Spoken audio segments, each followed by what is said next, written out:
I need to clarify this because there's a little gap of information I've seen of a lot of alternative media about connecting who the Rothschilds are and what their agenda is. And I think I understand it a little bit better from reading Jewish history a lot from the Jewish perspective.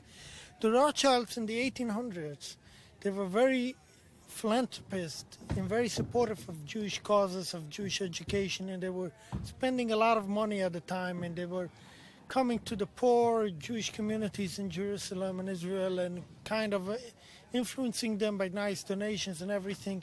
And people were talking to them at the time that they should try to influence the Sultan to make some conditions easier and everything. And Rothschilds instead used it for their agenda. Here is what is the Rothschilds' agenda about the State of Israel, and this is why they created the State of Israel in the first place, is because going back to the late 1800s, early 1900s, the Rothschilds' wealth was so strong that it combined Germany, England, and France all together. They were so powerful, and their problem was they needed a sovereignty and an own military to protect the wealth.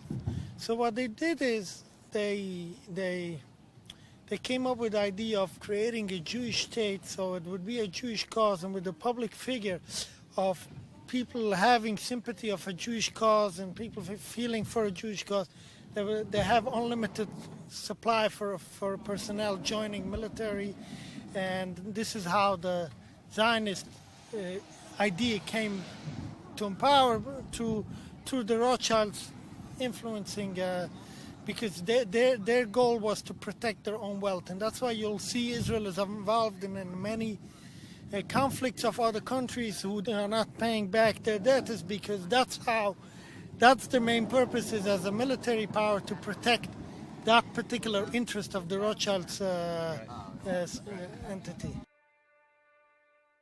The Rothschilds, they're offering a free service of a Jewish sovereignty, a Jewish home state, and all these things. And this is how they attract people in order to become supportive of their causes and dedicate their life to the military, the Tzahal, and so on.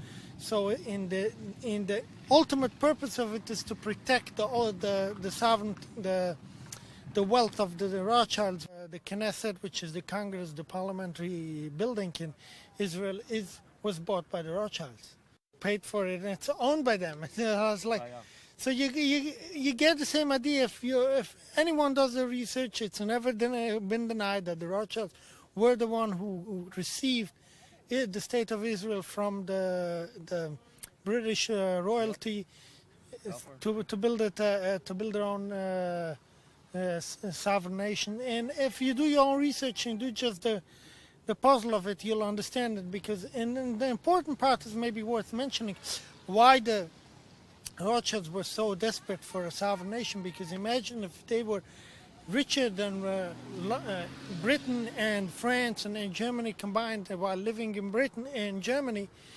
The German government had the ability of taking away all their wealth. So they had to devise a plan of protecting that wealth. And that's why their own sovereignty and having a home state and a homeland with a political dynamic of a Jewish state is important to them.